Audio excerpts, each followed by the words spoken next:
is this? Okay.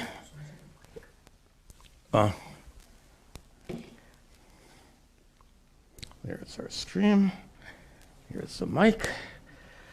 Good. Om Sahana Vavatu Sahano Punaktu Sahavidyam Karavavahai Tejasvinavadhitamastu ma vidvishavahai. Om Shanti Shanti Shanti. Om. Good. Welcome back.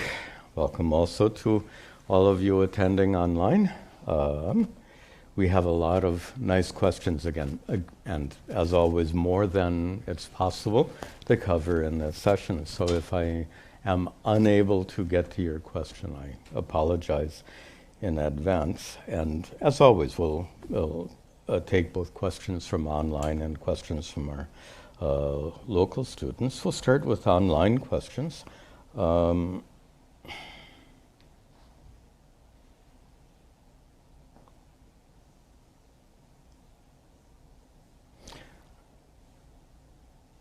Okay, first question here is from Sheil, who lives in Portugal. And Sheil has a question regarding the choice of ishta devata, your chosen form of God. In fact, in our meditation session yesterday, I made an interesting point, and that is the Hindu tradition is unique in giving you choice. If you're raised Christian, do you have any choice about what form of God? Or if you're raised in a Jewish family or an Islamic family, there's no choice whatsoever. So the point I made, though, was along with choice comes responsibility. And I think many Hindus who have been given the choice of choosing an ishta devata haven't, which means there's the absence of responsibility. And the reason for my saying that is to deliberately choose one aspect of Ishvara for the sake of your prayer and meditation allows you to develop that. And for that reason, to have that one form that you always envision or turn to in prayer and meditation, to return to that particular aspect of Ishvara again and again is exceedingly helpful. And that suggests the responsibility of choosing an ishta devata. And this is what Sheil's question is about. I understand that according to our understanding of Ishvara in Advaita Vedanta, that any deity can be chosen for worship. However, as we've just said, I've heard some teachers say that we should choose one deity alone and not several, which is basically what I've just said. In my understanding of bhakti and Advaita Vedanta, one can worship God in several forms and not just one alone. Yeah, okay, I would like to clear this doubt. So when we say you can choose, I think I've just explained it. So in Advaita Vedanta, we say often you can choose any form you want, but there's a benefit to be found in choosing one and staying with that. Of course, if you've chosen one as a child and it's no longer so meaningful you today as an adult, then that should be changed. But to sit down and in meditation, and in one meditation, you meditate on Shiva, tomorrow you meditate on Vishnu, next day you meditate on Devi, and you keep changing and changing. We can't say it's wrong. You're not breaking any rules. There are no such things as rules regarding that. But you're missing out on an opportunity to deepen your prayer and meditation by focusing on one particular deity. Next question comes from Arju, who lives in Seattle. Question: how important is mantra diksha on the path of Vedanta? You often say we need all the help we can get, and since mantra japa is helpful, is it necessary to take formal mantra diksha from you if I have already accepted you as my guru? I don't really give formal mantra diksha. Some gurus do, some gurus don't. I don't see so much value in it. And also, I do see value in it. It's just not prevalent in our tradition. Although I did, I'm editing myself as I go along here, because I received formal mantra diksha from my guru. Then why do I not give formal mantra dikshas to others? I think the primary reason is my guru was someone extraordinary. I don't think of myself as someone extraordinary. So an extraordinary guru can give you mantra diksha. An ordinary guru might not give you mantra diksha. That's my excuse. How's that? Some kind of excuse. The value of mantra diksha is it can make you more committed to the mantra. Some people think, the guru, if you don't get your mantra diksha from a guru, then the mantra will be powerless. I disagree with that completely. Mantras have their own power. They don't depend on a guru to somehow empower.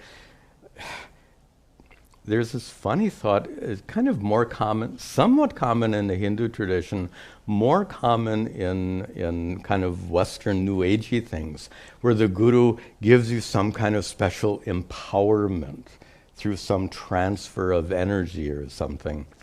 To me, it's all bogus. I mean, really. And someone who says, I can give you a special empowerment, I would run the other way.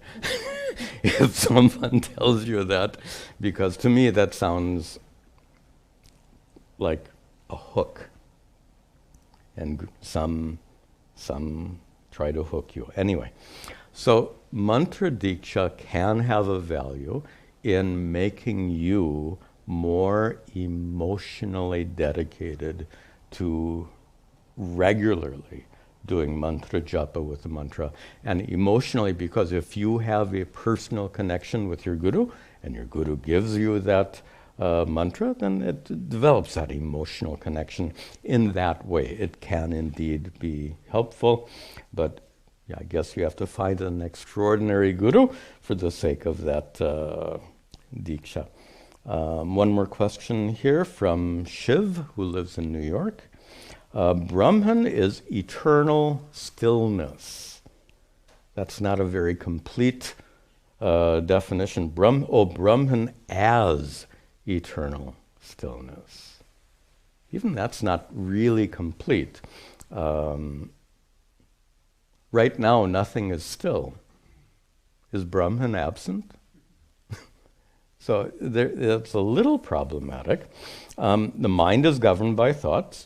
Please guide me how to reach a state of awareness where one can recognize the underlying stillness and unity of Brahman even amidst thoughts.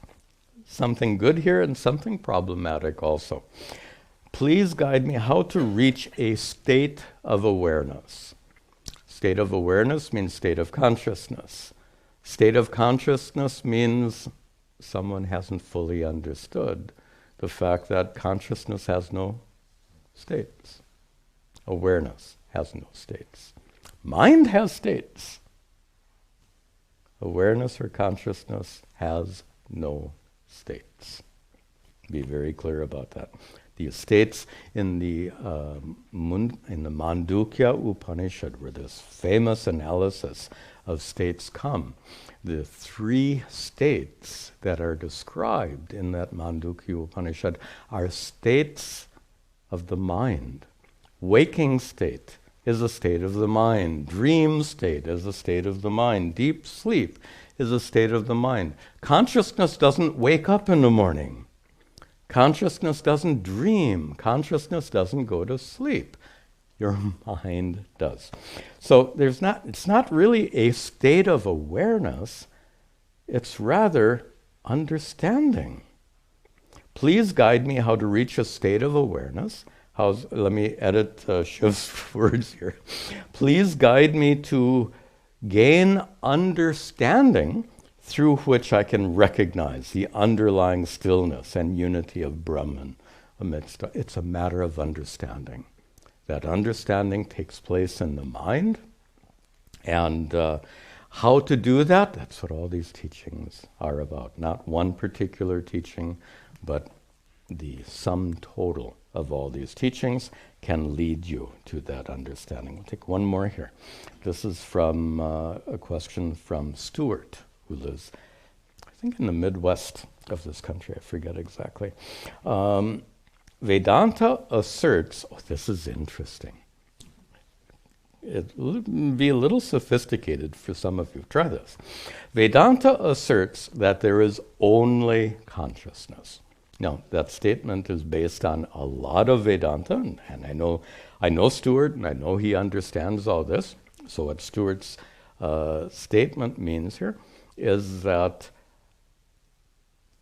consciousness, the consciousness present in your experience right now, is not only unchanging, limitless, boundaryless, full and complete, but that consciousness is also the substratum of reality, the fundamental underlying reality because of which everything exists, which is Brahman.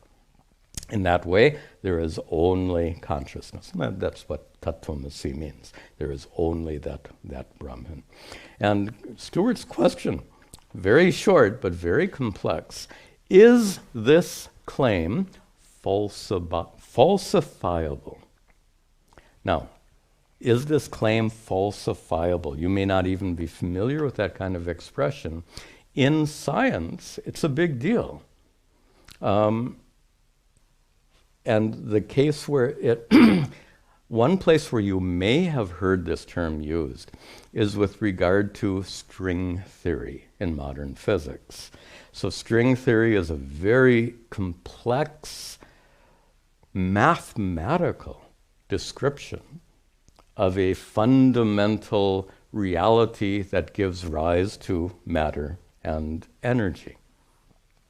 The problem in physics is that this theory is not falsifiable, meaning you cannot do an experiment to show that it's true or false. And for scientists, that's a big deal. If you have a theory that you cannot test through an experiment, then how do you evaluate the theory? You need to have an experiment.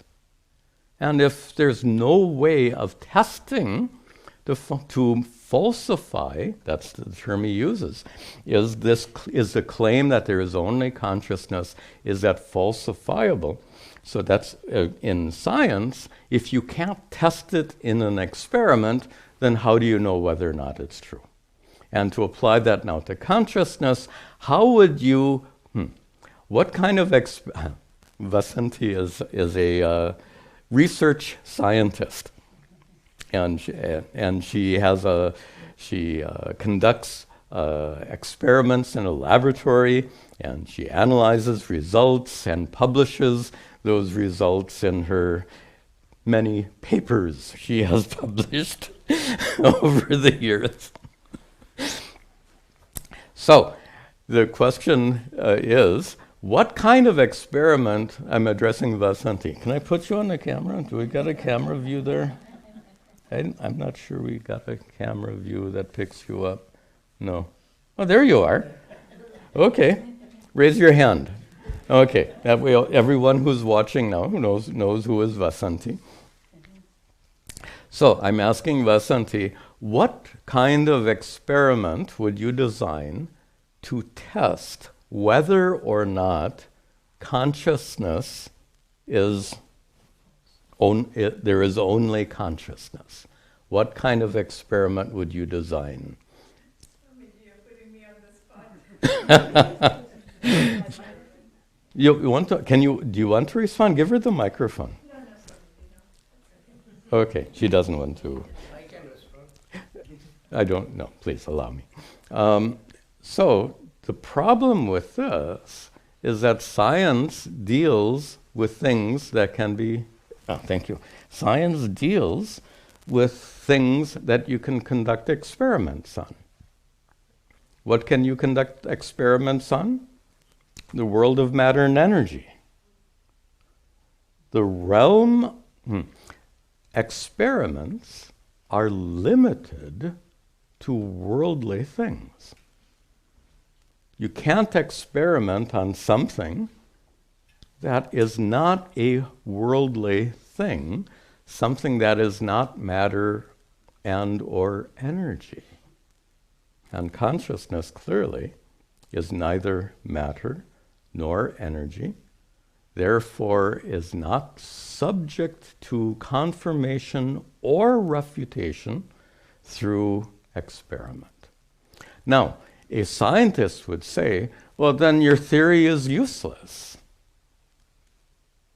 Except Vedanta isn't a theory. Vedanta isn't a theory because this isn't science. The whole perspective of science is to analyze the world. That's not Vedanta. Scientists look out into the world and try to understand very deeply and profoundly how the world works and what it's made of. That's not the perspective at all of Vedanta. Vedanta is not science.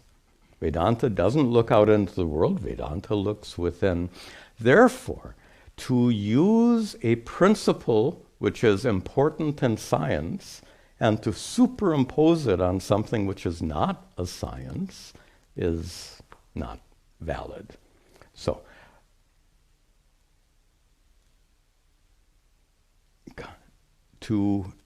the experimentation doesn't apply, is meaningless, is irrelevant to Vedanta. Therefore, this idea of falsifiability is irrelevant to Vedanta. I hope I've answered Stuart's question. Okay, we can take some questions here. You had a question? You'll need the microphone. Thank you, Swamiji. Let's see. Now it's on. Go ahead. Okay. You said that all knowing to nothing knowing is not a digital switch. I didn't understand that. Being ignorant and being all knowledgeable, changing on instant. No, what I said is that ignorance cannot be preceded by knowledge. That's what I said. So this is an example of Lord Hanuman. I'm sure you heard of Lord Hanuman.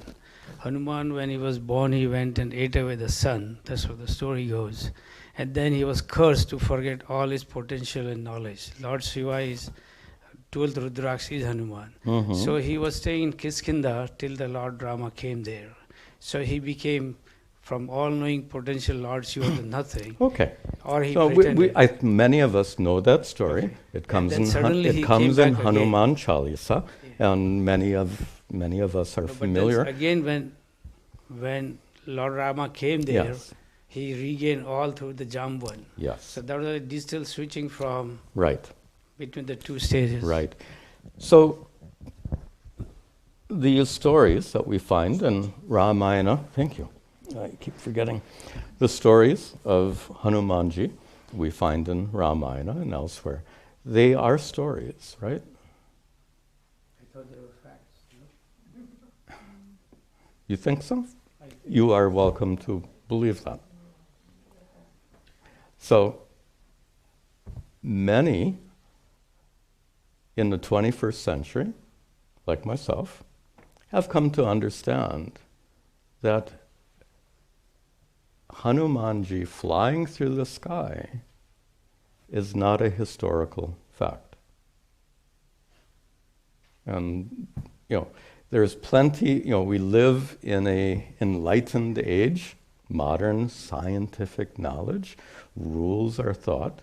And to imagine such a being like Hanuman flying through the air is, from a 21st century position, is completely untenable. Now, by the way, don't misunderstand me. I don't mean to criticize you. In fact, I would do the other. I would praise you for holding on to this shraddha, for having this kind of intensity of belief and faith in spite of all the modern advances. I think that's praiseworthy. And, fewer and fewer people are able to do that today. And in a few more generations, I think fewer and fewer people will be able to do that. So, let us call it an enlightened view. Enlightened not in the sense of enlightenment, but like in the Enlightenment in Europe, that kind of perspective.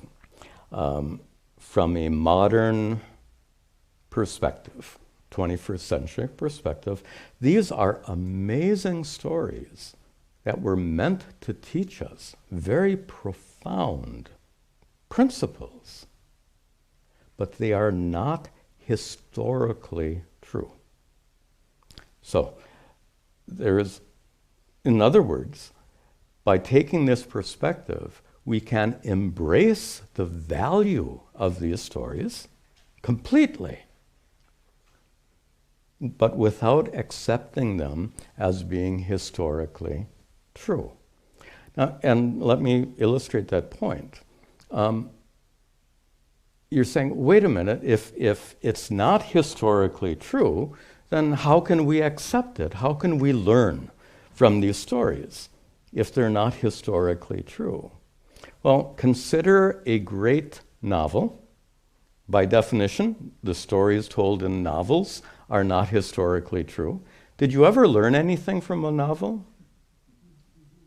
There are great truths about human nature that we learn from stories that are not historical. So the ahistoricity of parts of the Ramayana, by the way, I'm not throwing the baby out with the bathwater. Did I say that Rama was not a historical figure? I didn't say that. We're talking about Hanumanji flying through the sky. When he was a child, he thought the sun was like an orange. What do you call it? Apple? I don't know. I remember it as orange. Narangi, something. Anyway, because it's orange in color. So anyway, he went up there and he was going to eat it. I mean... He ate it.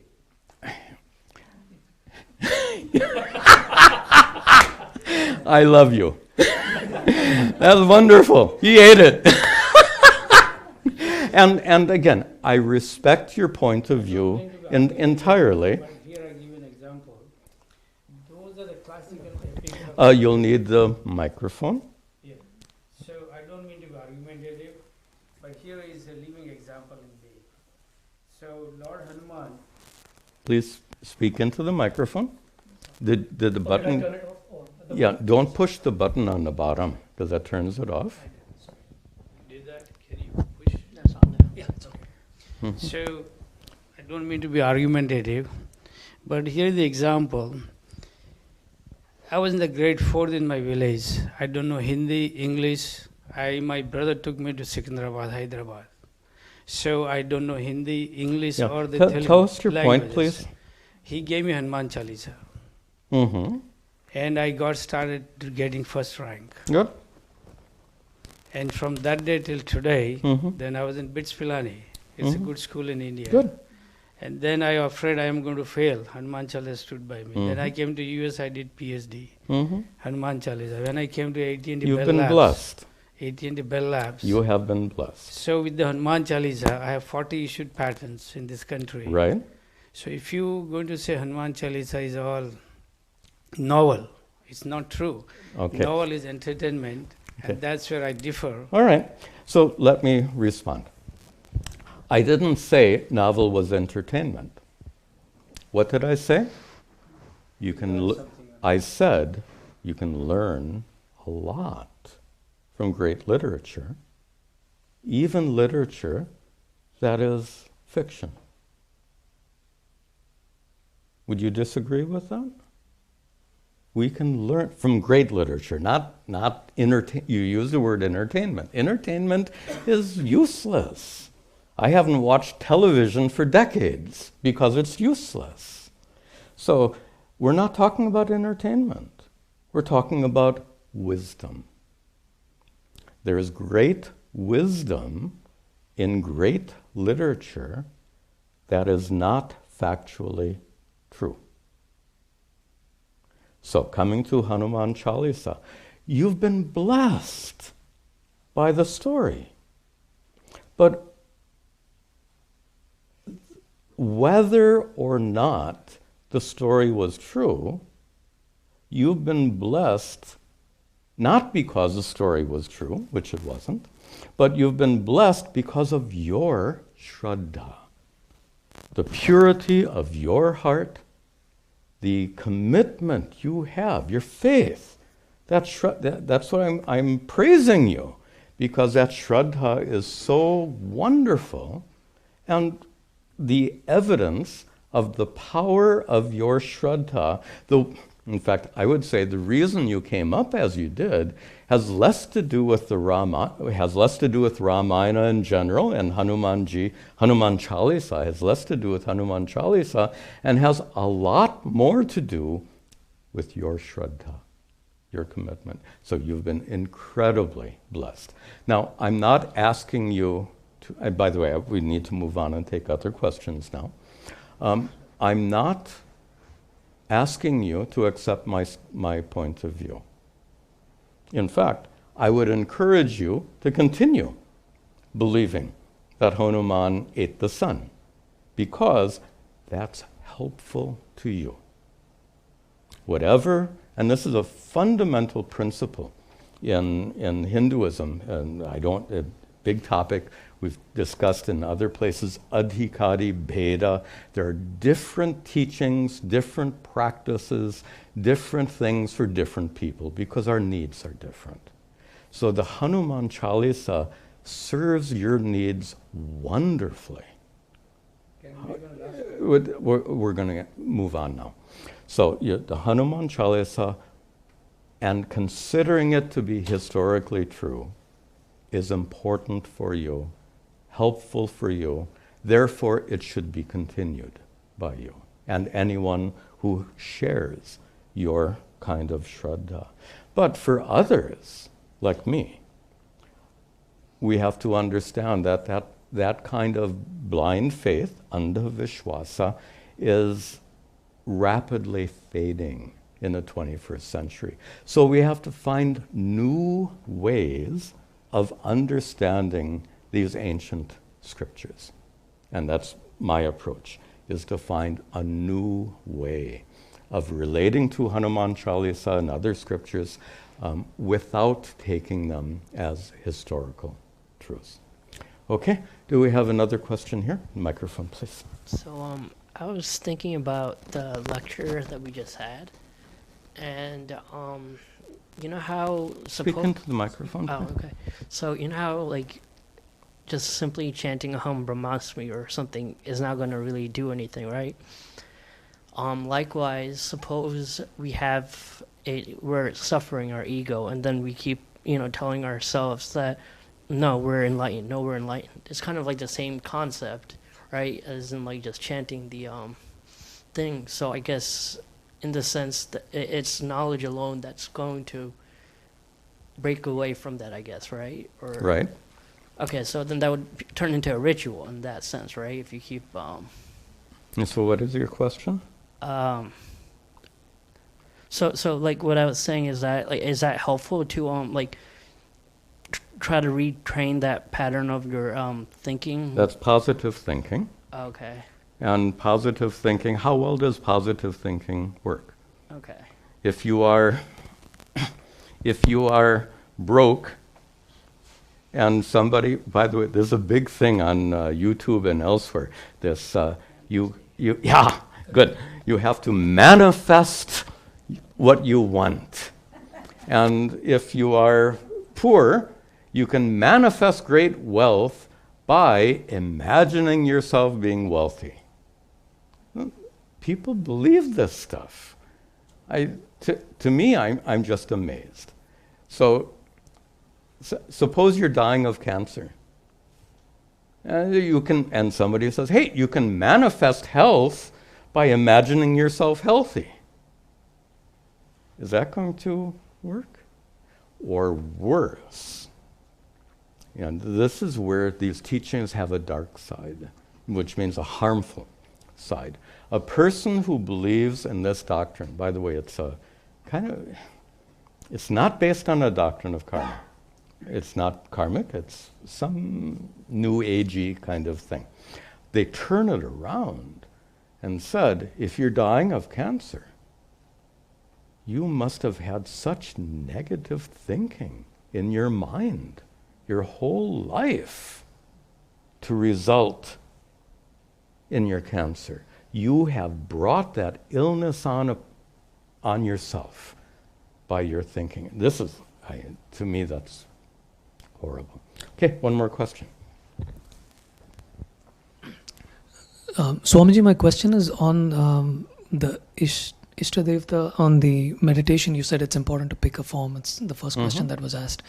It was a little new for me, to be honest, because I think there was one aspect that you had mentioned earlier, in the sense that there are different parts of our brain that are involved in different things, like of attention and stuff. So the way we practice meditation, we cannot have one way to meditate. There can be different ways to meditate.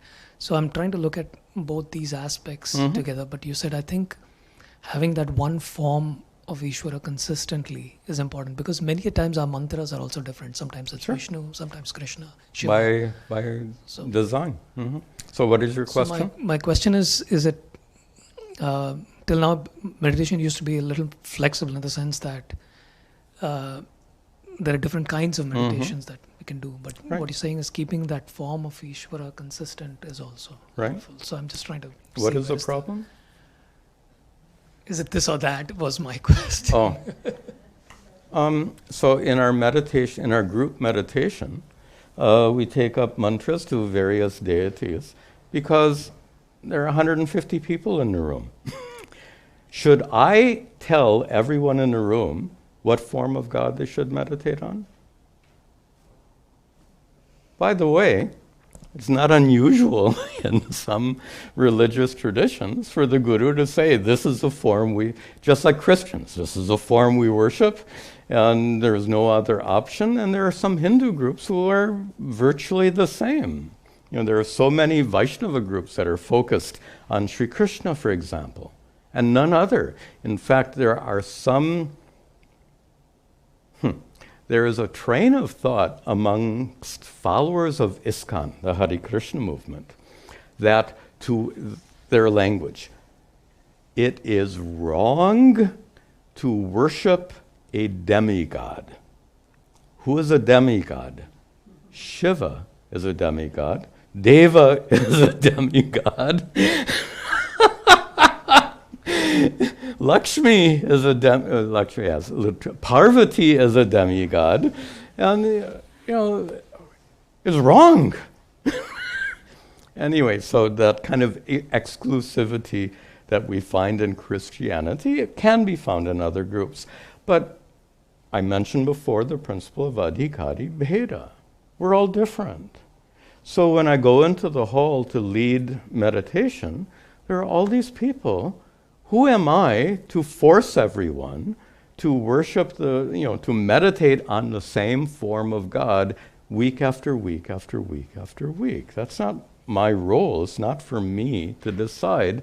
So to go from one deity to the other in this public venue exposes people to lots of different aspects of Ishvara, lots of different mantras, And hopefully it encourages them to, first and foremost, it should encourage them to have a daily practice of meditation. Whether it's on the same deity or not, at least let it be daily meditation. Then taking it a step further. I didn't say it was wrong to meditate on different deities. I said there's a unique benefit that comes from focusing on one deity. And the unique benefit is that a depth can be built up gradually. So does that answer your question? Okay, let's take some more questions online here. This question from Amit, who lives in India. Do enlightened people, during the course of the day, while they're discharging their worldly duties, do they always remember that they are Atman or Brahman, or do they too forget for some period of time? Okay, that's a good question.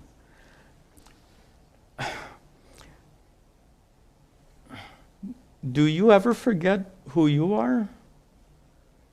I don't, was it in a class, I think? I gave the example, when you look, or was it in Satsang? You look into a mirror, you ever forget the person who's in the mirror? Who is that? And, oh, now I remember. So it's not a matter, it's nothing you can forget, nor is it something you have to go on thinking all the time. For example, do I have to go all day long thinking, I am Swami Tadatmananda, I am Swami Tadatmananda? Because if I forget, I'll stop being Swami Tadat. Silly, right? You don't need to remember, nor can you forget. That's true for you, that's true for Amit, and that's true for anyone who's enlightened. You don't need to remember, and you can't forget. It's not, identity is not something that can be forgotten or remembered. Next question from Seema, who lives in Australia. She asks, what happens to Atma, pure consciousness, after the death of one who is not yet enlightened? What happens to Atma at death? Nothing. Absolutely nothing. Sorry, that's a little bit abrupt, but that's the answer. Nothing happens to Atma. Where does Atma come from when the subtle body finds a new body? Atma is all pervasive, has no edge, has no boundary, has no limit. There is one Atma that pervades the cosmos. In fact, that's even a wrong statement. Why is that a wrong statement? Atma pervades the cosmos. Atma, consciousness is present in the cosmos. It's correct, but it's like saying space fills this room is a correct statement. This room is filled by space. Space fills this room, but isn't it more correct to say that this room exists in space? One is correct, the other is more correct. Space is in this room, correct. This room is in space, more correct. All that exists is in consciousness. Consciousness doesn't travel, doesn't come, doesn't go. Subtle body cannot exist. Anyway, and she goes on, Seema goes on to ask some questions about transmigration.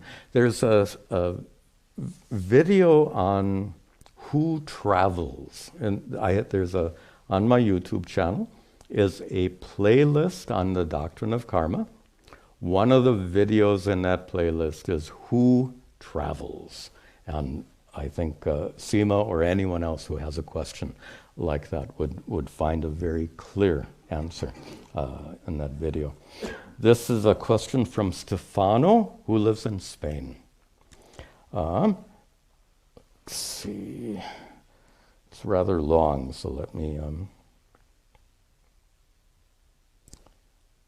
it's a whole paragraph, so let me try to paraphrase.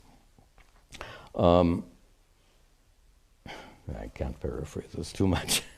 When I meditate, I sometimes can still make my mind silent, and then there's a beautiful, peaceful sense that I feel aware of the stillness in my mind. That's well said, right?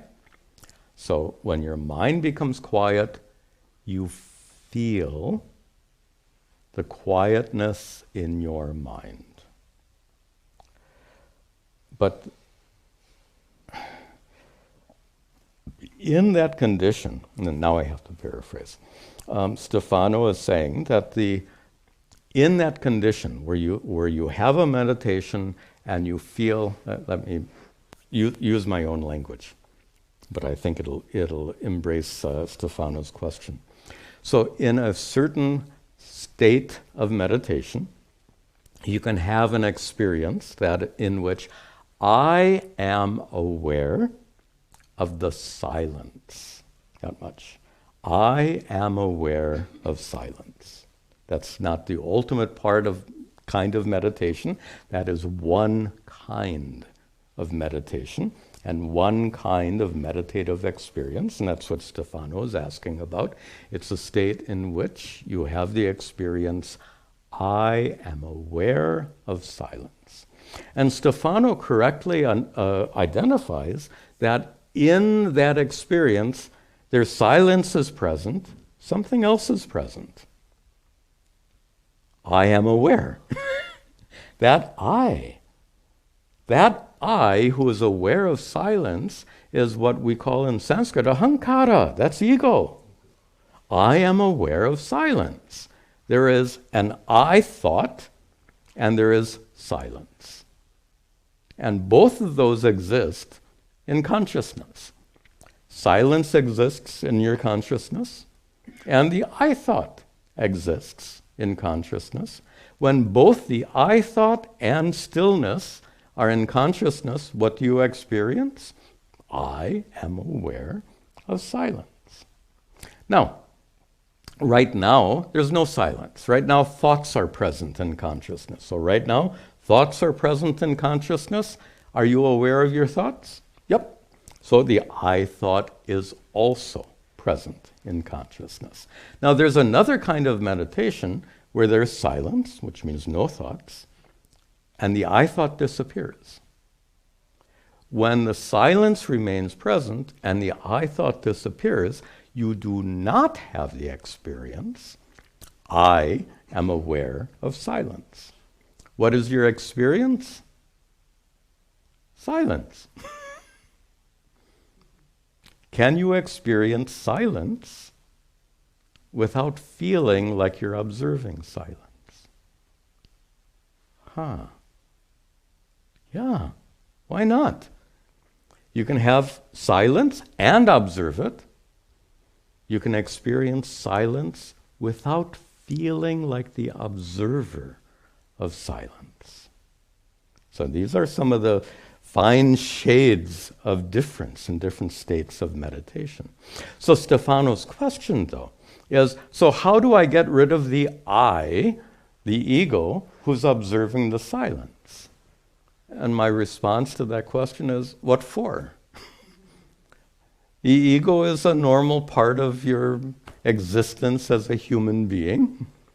So why get rid of silence is present? The observer I, ego, ahankara is present. There's no necessity to remove it. And if you want to remove it as a part of a meditative practice, it can be helpful. It's not necessary to remove that I, but it might be helpful in some forms of meditation to remove the observer. And how do you do that? That's what all meditation technique, that's why we have so many meditation techniques. By using proper meditation techniques and by deepening your practice, eventually you get to that point where even that I disappears. So there is silence without an observer. But even when you achieve that, okay, then what? It's just a state of mind, right? It's just another state of mind. Silence with observer, silence without observer, two states of mind. You can learn from them, but they're nothing essential in either meditative experience. Next question from...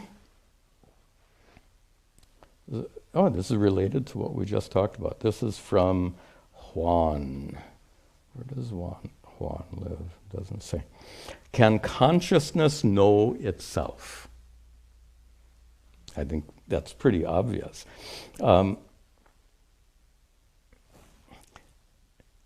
If it cannot know itself, then it's ignorant? That he is saying. If Atma cannot know itself, is it not ignorance? That's the true nature of Atma. Atma can't know itself, therefore Atma is ignorant. That's a very strange abuse of logic. Logic is a tool, and it's a really good tool, powerful tool. But because it's a powerful tool, if we use it wrongly, if you have a hammer, you can do some real good with it. You can get it.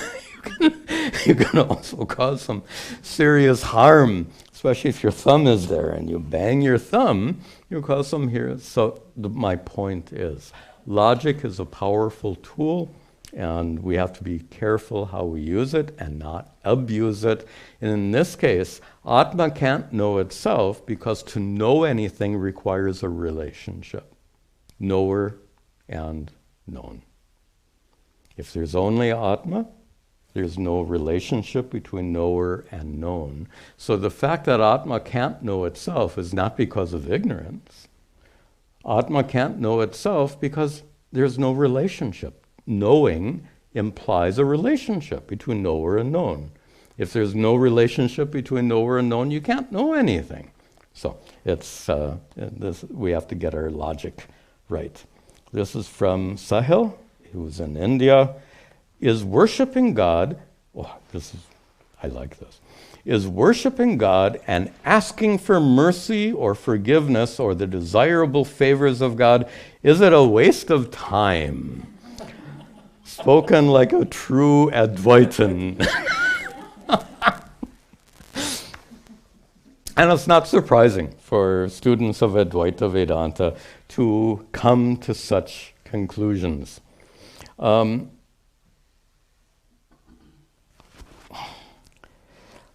And he goes on.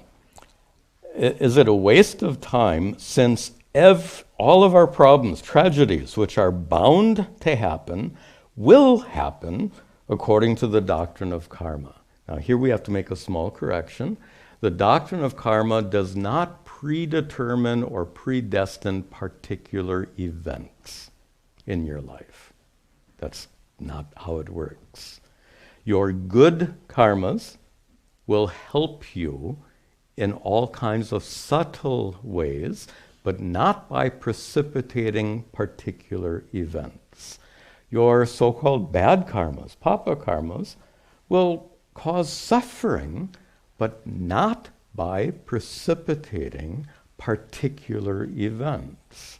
So this idea of particular events we have to give up. It's another abuse of logic. So the point here is, then, if that is so, is worshiping God a waste of time? And that's simple to answer. Is worshiping God punya karma or papa karma? Silly question, right? So it's a good karma, and the results of those good karmas are going to help you, not just in the next life, even in this life. So why not? If your prayerful worship can invoke God's blessings in the form of good karma to make things go a little bit smoother in this life, that's a really good thing. So worshiping, any kind of worship is certainly not a waste of time. We have just 2 questions here. First time I'm finishing this list. Of course, the list is incomplete.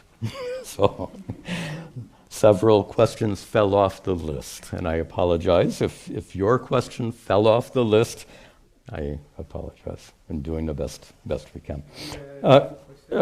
The next question is from Hubert, who lives in Warsaw, Poland. I recently discovered that there are many depictions of animal sacrifice in the Vedas. Correct. Yajurveda, animal sacrifice. How is it that animal sacrifice was permitted by the scriptures when it seems that the killing of animals contradicts the principle of ahimsa? So, here we have to divide religious and spiritual teachings into fundamental teachings and more religious conventions. At the time the Vedas were revealed to the ancient rishis, which is probably the time I would assign. People argue about these dates all the time, but as early as 2500 BCE, and maybe as late as 500 BCE, long time ago. In that period of time in South Asia, remember there was no India back then? So in the subcontinent, the Vedic rishis lived prior to a cultural shift that happened approximately 500 BCE. And the cultural shift was to elevate the importance of ahimsa. So this is 2,500 years ago. 2,500 years ago is the time of Buddha. 2,500 years ago is the time when Jainism became well established, and Jains are more committed to ahimsa than Hindus are, much more.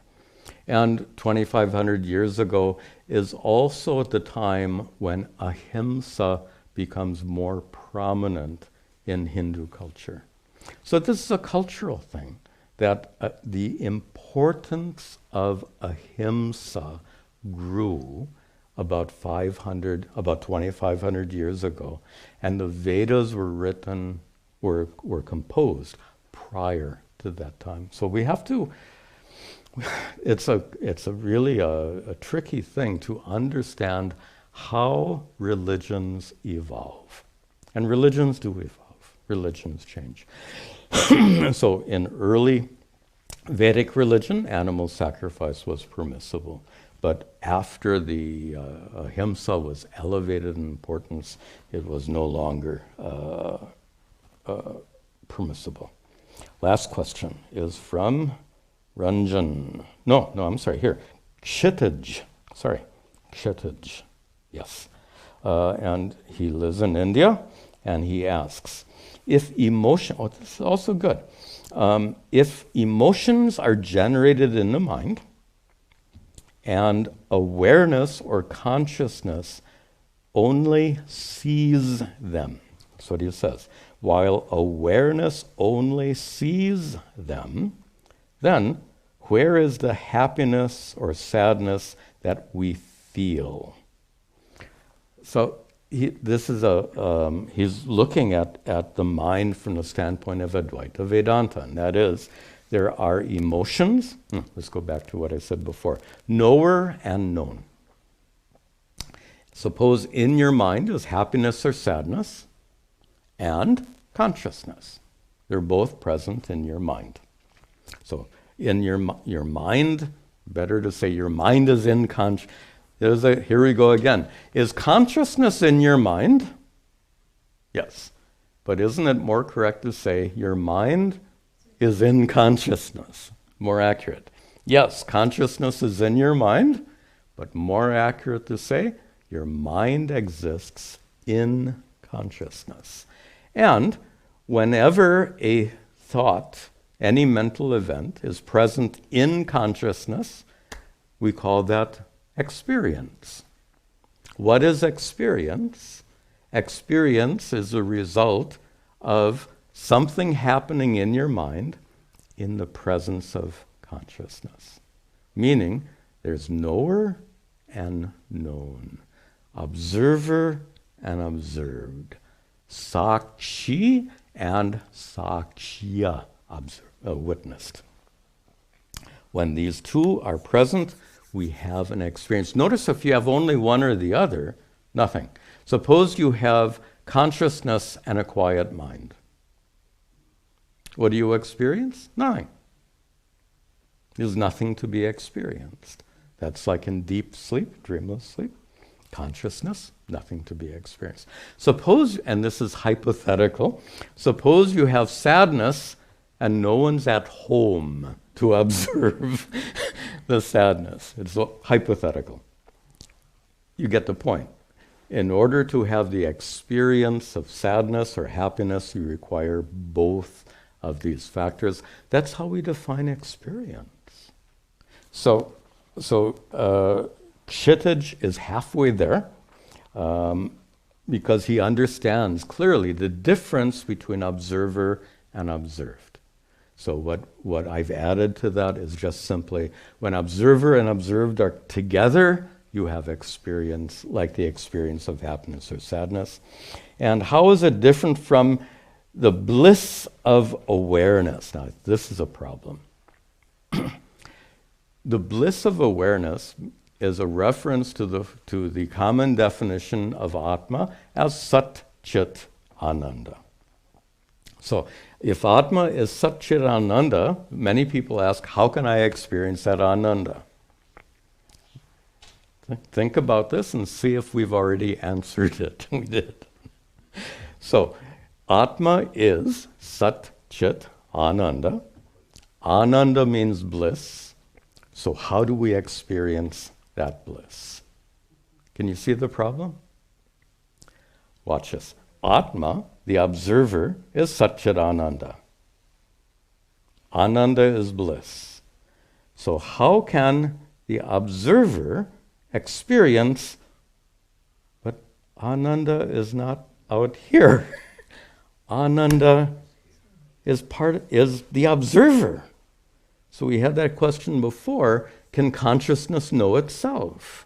In order to have an experience, you need a relationship between consciousness and object, knower and known, observer, observed, sakshi, sakshya.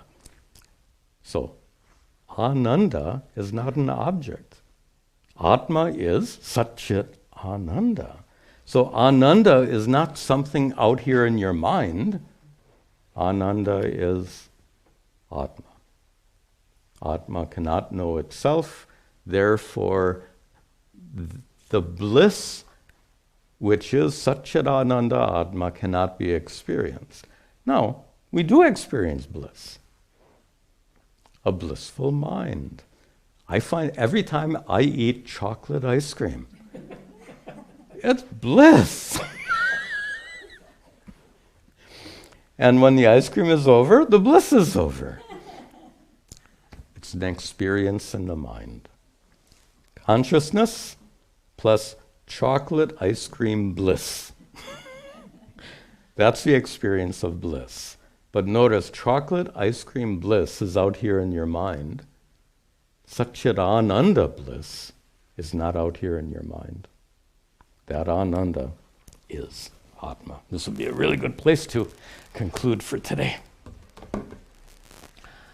Om Sarve Bhavantu Sukhinaha Sarve Santu Niramayaha Sarve Bhadrani Pashyantu Ma Kaschid Dukkha Bhag Bhavet Asato Ma Sadgamaya Tamaso Ma Jyotirgamaya Mrityorma Amritangamaya Om Shanti Shanti Shanti Om Tat Sat.